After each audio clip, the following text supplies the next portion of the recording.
오늘도 새날 새벽을 열어주신 하나님께서 이 귀한 복된 시간, 하나님을 만나는 시간, 말씀을 먹는 시간, 얼마나 기쁘고 감사하고 고맙습니까? 여러분, 오늘도 우리 주 앞에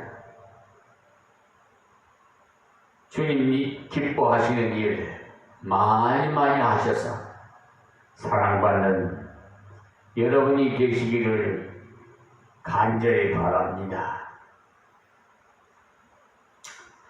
오늘도 이 새벽에 갈라디아서 강의 설교로 어제 말씀 이어서 말씀을 드리겠습니다. 3장 그러니까 14절에 그러니까 12절에서 14절까지 배운 전체를 한번 우리가 요약해서 말씀의 은혜 받는 시간 됩시다. 주님의 십자가 부활을 믿을 때 어떻게 되는지 디모데전서 2장 5절부터 보시면 하나님은 한 분이시오 또 하나님과 사람 사이의 중보도 한 분이시니 곧 사람이신 그리스도 예수라고 하셨습니다. 또한 그가 모든 사람을 위하여 자기를 속전으로 주셨으니 기약이 이르면 증거할 것이라 이렇게도 말씀하시고요. 로마서 5장 10절에도 보시면 곧 우리가 원수 되었을 때 그 아들이 죽으심으로 말미암아 하나님으로 더불어 화목되었은즉 화목된 자로서는 더욱 그의 살으심을 인하여 구원을 얻을 것이니라고 말씀하셨습니다. 예수님의 십자가 부활을 믿을 때 하나님과 화목할 수 있음을 말해 주십니다. 예수님을 대신해서 우리도 말해줘야 돼. 그것이 바로 고린도후서 5장 18절에서 22절에까지 나오는 말씀인데 여러분이 한번 찾아보시고요. 로마서 8장 14절부터는 보시면 물론 하나님의 영으로 인도함을 받는 자들은 곧 하나님의 아들이라고 하셨습니다. 주님께서 속전을 지불하심으로 빚을 갚으실 뿐만 아니라 이제는 화목하게 되었다는 사실, 그러나 화목된 정도만 아니라 하나님의 아들이 되었다는 사실, 여러분 잊지 마세요. 그러니까 아빠 아버지라고 부르지 아무 길에 가는 아저씨 보고 아빠 아버지라고 불러봐요. 그 사람이 뭐라고 하겠어요? 저 사람이 죽으면 뭐예요? 이상한 사람이 아닌가 하고 우아해 하실 거예요.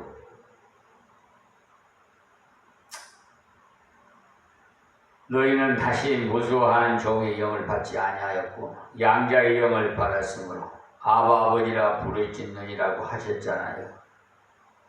아바라는 글자 밑에 보면은요, 그것을 예수님께서 친히 쓰시던 아랍어로 아버지를 아바라고 한 것이고 뒤에 나오는 아버지란 헬라 말이야. 파테르입니다. 파테르입니다. 파테르. 그러니까 아빠라고 부르게 되었다 이 말씀입니다. 그러니까 아랍어나 뭐 헬라어나 그에 조금 방언이 다르기 때문에 그 이유는 양자의 영을 받았기 때문에 의붓 아버지를 쉽게 아버지라고 여러분 입에서 나옵니까? 잘 안 나오죠? 그러나 자기 아버지는 꾸지람을 들었으나 또 아버지라고 불러요. 우리 아들이 그래요. 그래 참 그래도 피는 못 속이는구나. 내가 좀 혼을 내도 아버지라고 부르니까 요즘은요 어떻게 더 심취되었는지 편지가 올 때 아버님 전상서라고 썼더라고요. 그러면서 불효자라고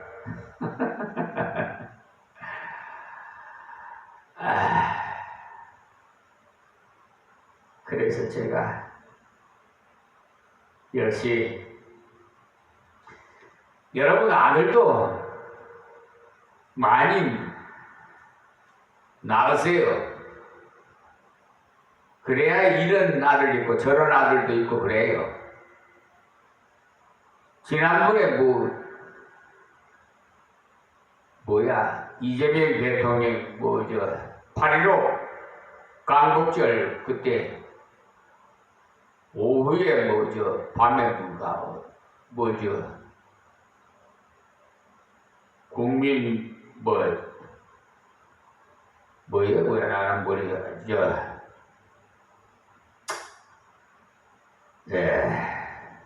뭐라고 그래서 나 갑자기 생각이 안 나요. 해가지고 아들을 5 쌍둥이 난 부부를 초대하더라고. 이야. 그런데 남편은 역시 근데 이상해. 여성은 체구가 별로 크지도 않는데 남성은 그냥 몸체가 그냥 조금 무게가 나가게끔 모습이 보이대요.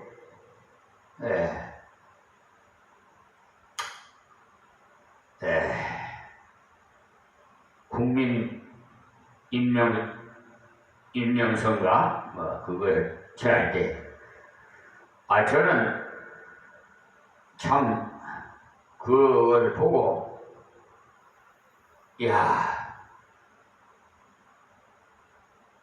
이재명 대통령이 그 영부인과 아주 참 보기가 그렇게 아름답더라고요. 은혜가 되고 그 초심을 변하지 않도록 늘 하나님의 말씀으로 이렇게 동행하는 삶을 살아야 될 텐데 우리 모두 기도해 합시다. 이 나라가 부강한 나라로 될 수 있도록 앞으로 25일날 며칠 안 남았지요.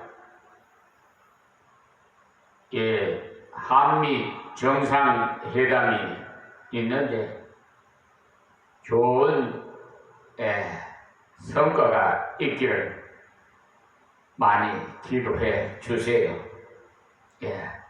무사히 잘 다녀오도록. 뭔가 한국의 그 풍습이 물씬 김혜경 영부인을 보면 나더라고요. 아주 한복 입은 것이 저는 그렇게 좋아요. 근데 나이 없이도 한복을 입으면요, 이렇게 평상시에 이렇게 있다가 명절 한복에 한번 입으려면 왜 그렇게 거지장스럽고 불편하지? 보통 외국 관광객들이 오셔서 한복을 입고 뭐 갓을 쓰고 사진을 찍고, 여행 가면요 사진밖에 안 남아요. 여행 우리 아시는 우리 그 교인 있죠. 필리핀에 뭐 관광이라고 가시는가, 여기가 필리핀입니다 이렇게 카톡으로 문자로 왔더라고요. 근데 어쨌든 어디를 가나 하나님께서 함께 하시니까 남는 거는 사진밖에 없어요. 그 좋은 추억을 남기고 와야 되겠죠. 하나님께 감사하면서. 자, 우리가 양자의 영을 받았기 때문에 아버지라고 부를 수 있는 거예요. 여러분이 기도할 때 아버지라고 쉽게 불러진다면 중생한 정부가 되겠습니다. 물론 입으로는 아버지라 부른다고 구원받는 것은 아닙니다만, 성령께서 우러나오는 진심에서 아버지라고 부르고 주님이라고 부른다면 그 사람은 구원받은 사람이에요. 자신이 자기를 한번 진찰해보세요. 진단해보세요. 내가 구원받은 자인가? 진심으로 우러나오면 그래요. 그렇게 되니까 에베소서 2장 18절에 말씀하시고, 이는 저로 말미암아 우리들이 한 성령 안에서 아버지께 나아감을 얻게 하려 하심이라고 했죠. 또 3장 12절에도 우리가 그 안에서 그를 믿음으로 말미암아 담대함과 하나님께 당당히 나아감을 얻느니라고 했어요. 아들 된 것뿐 아니라 아들 된 은혜를 자랑하고 온 하나님 앞에 당당히 나가게 되었다는 사실이지요. 자유롭게 나가게 되었다는 사실. 그런데 여러분, 기도하지 않으면요 자녀의 자격을 포기하는 것이고 자녀의 특권을 포기하는 것이 됩니다. 그는 자기 스스로 알아서 하세요. 아버지가 수표 책을 주었는데도 불구하고 온 동네 다니면서 돈을 빌린다면 그는 한마디로 바보.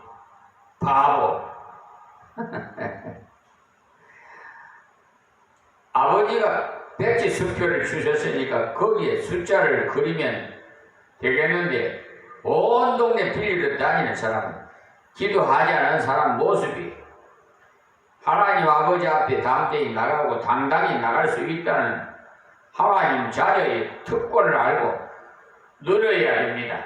이런 일들을 그리스도를 바르게 믿을 때 일어나는 사건들입니다. 그리고 가다가 실패하고 넘어졌을 때 하나님께서 다시 깨끗게 해 주셔요. 이 사실도 알고 있어야 병들었을 때 치료하는 방법을 알고 있는 것과 같은 것입니다. 마귀는 성도가 실패했을 그때를 놓치지 않고 우리를 넘어뜨리고자 하니까, 여러분,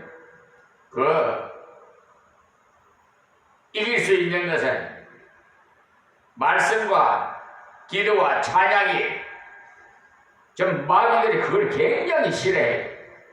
요한일서 1장 7절에 쭉 나오는 말씀이지만 8절부터 보시면, 만일 우리가 죄 없다 하면 스스로 속이고 또 진리가 우리 속에 있지 아니할 것이요, 만일 우리가 우리 죄를 자백하면 저는 미쁘시고 의로우사 우리 죄를 사하시며 모든 불의에서 우리를 깨끗게 하실 것이라고 했어요.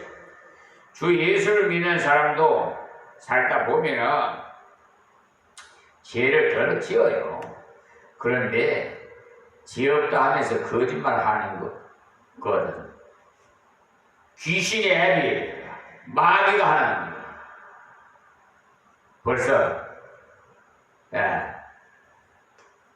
자기한테 왔다는 것을 아시면 돼요. 거짓말이 나오거들랑 그렇게 생각하시면 된다 이 말이에요. 그래서 정직해야 돼.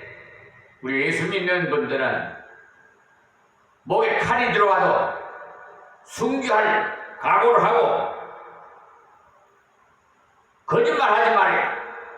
참말만 해야지. 말이야, 성경책에 올려놓고 아이고, 나는 그 어느 여자 건사가 그 전에 하나 부업사 끝났는데 한 십몇 년 됐나? 수사받을 때 성경책에 올려놓으면 아이고, 내가 맹세한다고.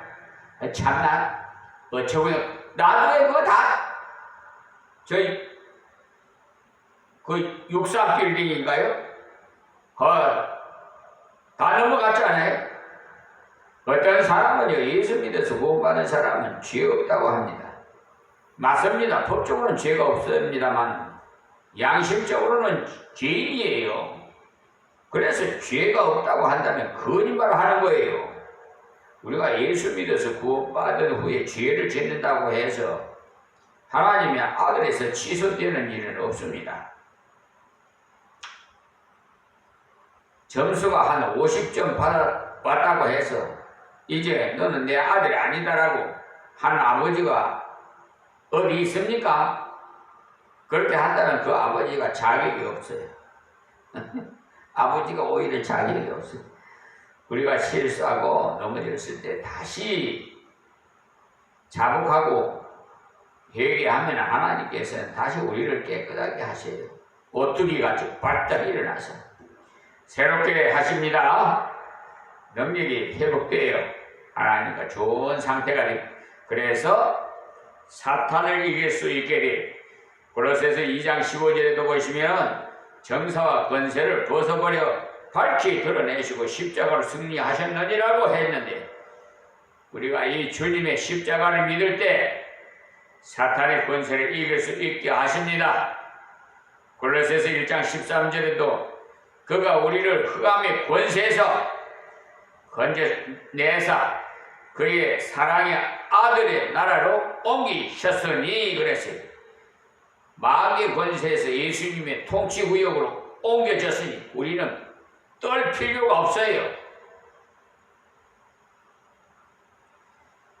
요한일서 3장 8절에도 죄를 지은 자마다 마귀에게 속하나니 마귀는 처음부터 범죄함이니라.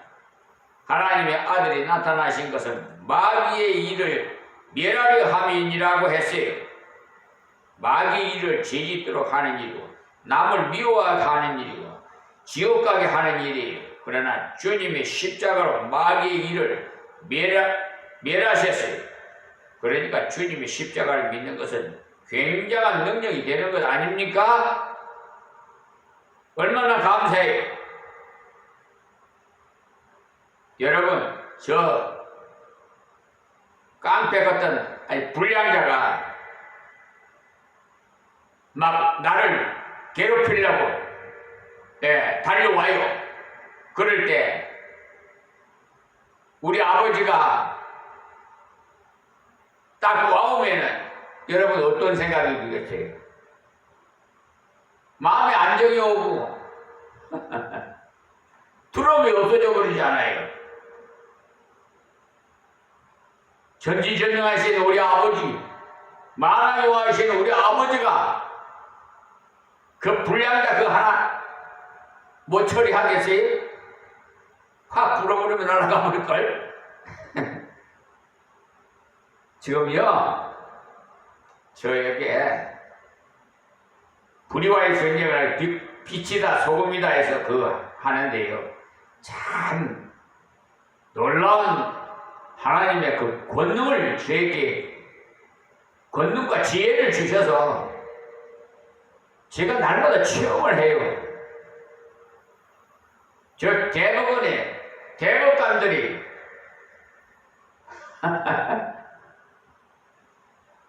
아마 나 때문에 골치 아플 거예요. 조희대 대법원장을 비롯해서 29명을요, 이재명 대통령한테 정무수석한테 올렸어요. 대통령실에다가 청원서를. 그런데 그걸 공수처로 의송시켜갖고 공수처에서 나한테 연락이 왔어요. 예. 어떻게, 이게 굉장히 복잡하잖아요. 그래도 명색이 대법원장이고, 대법관들이고, 또 법관들이니까. 그러니까, 조사해서, 알려드리겠다고 저한테 연락이 왔어요. 수사하겠다고. 수사 안 했는데 자기들 목이 다 날아갈 건데. 어쨌든 저희 아버지 하나님 만왕의 왕이에요. 무서울 거 없어. 두려울 거 없어. 감이 어디? 하나님의 사자에게 담겨들어? 세상 말로 생명이 몇 개를 가지고 있나? 죄사는 사망이에요. 하나님 법은 무서워.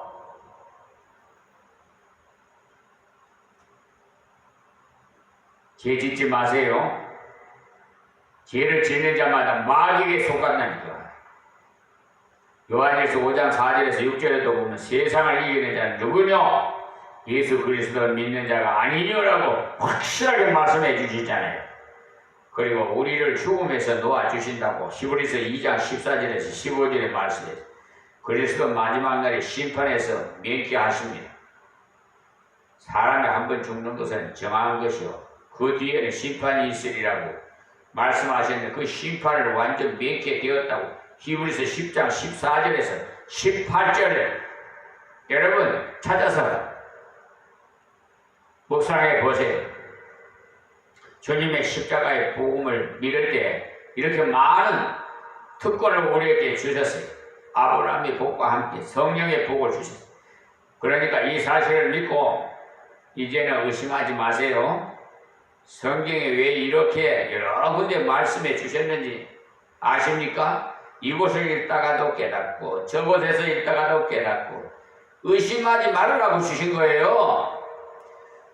의심하는 거는요 마귀에게 미혹당한 거예요.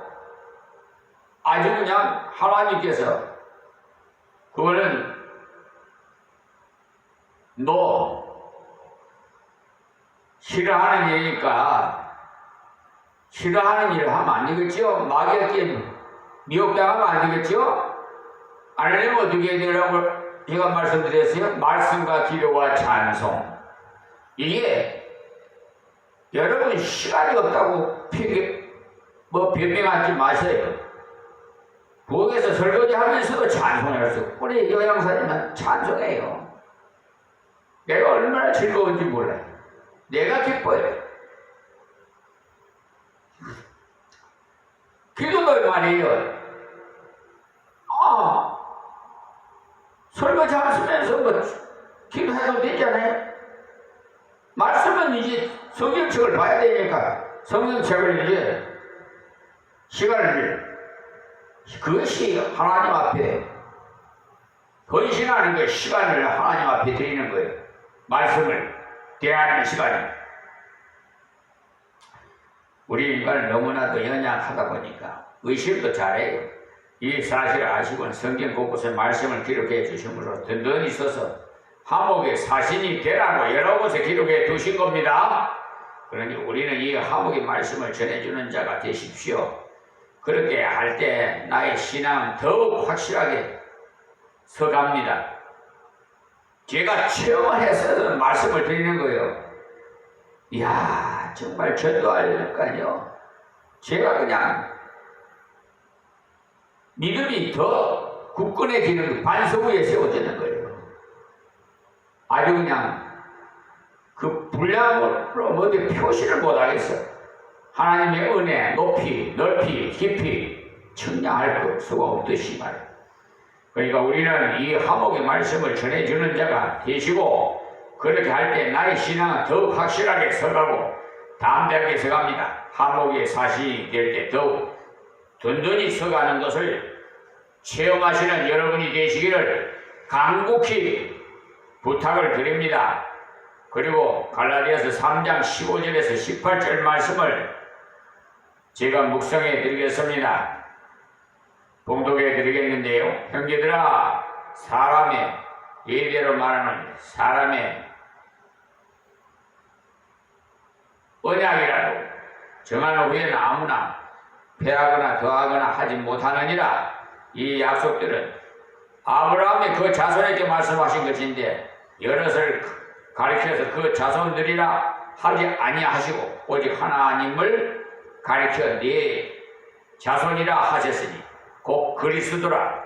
내가 이것을 말하노니 하나님이 미리 정하신 언약을 430년 후에 생긴 율법이 없이 하지 못하여 그 약속을 헛되게 하지 못하리라. 만일 그 유업이 율법에서 난 것이면 약속에서 난 것이 아니리라. 그러나 하나님이 약속으로 말미암아 아브라함에게 은혜로 주신 것이라. 아멘. 15절에서 18절 말씀을 봉독해 드렸는데요.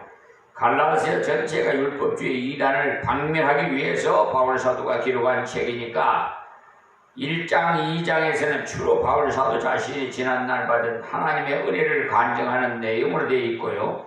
3장부터가 본론적인 교리 부분으로 들어가서 지난 시간까지 1절에서 14절까지에서는 먼저 갈라디아 성도들은 크게 책망을 하고, 그 중에 1절에서 5절까지는 성령 받은 것이, 구원받은 것이 듣고 믿음으로 된 것이냐 율법을 행함으로 되었느냐라고 문제를 지난날에 경험을 통해서 일깨워 주셨어요. 바울 자신의 경험과 갈라디아 성도들의 경험을 들어서 일깨웠고, 6절에서 9절까지는 구약 중에 창세기에 나온 아브라함을 통해서 아브라함이 구원받은 것에 율법을 지킴으로 받는 것이 아니라 믿음으로 받았음을 일깨웠어요. 그리고 아브라함을 율법 이전의 사람으로서 믿음으로 구원받았고, 또 아브라함의 믿음을 가진 사람은 아브라함의 아들이 된다고 했어요. 그래서 예수 그리스도를 믿는 우리는 다 아브라함의 아들이 되었다고 했습니다. 그리고 10절에서 14절까지에서는 율법으로는 없다 얻지 못하는 것은 하박국 선지자를 통해서 하나님께서 의인은 오직 믿음으로 산다는 이렇게 단정하셨기 때문이라고 했어요. 그러니까 구약 앞부분 뿐만 아니라 뒤에 나오는 소선지자 선지서에서까지 믿음으로 구원받음이 기록되어 있고, 율법을 지킴으로 구원받으려는 자는 저주 아래에 있는 자가 된다고 했어요. 그러니까 율법으로 구원받으려면 율법에 기록된 대로 온갖 것을 항상 행해야 되는데, 단 한 사람이라도 그렇게 행한 사람이 없을 뿐만 아니라 하나님께서 율법을 행함으로 구원받고자 하는 자는 저주 아래에 있게 된다고 단정하셨기 때문입니다. 예수님께서 십자가에 죽으심으로 우리가 받을 저주를 대신 받으셨기 때문에 예수 그리스도를 믿을 때는 내가 받을 모든 저주가 변화해서 하나님 앞에 큰 복이 된 겁니다. 그래서 예수 그리스도를 믿음으로 성령을 그 약속을 받게 된 거예요. 우리는 죄사함 받고 구원받은 그 정도가 아닙니다. 성령께서 우리 속에 오셔서 영원토록 함께 하시는 놀라운 약속까지 주셨어요. 그래서 구원받은 하나님의 백성은 결코 탈락되는 법이 없고 멸망당하는 법이 없어요.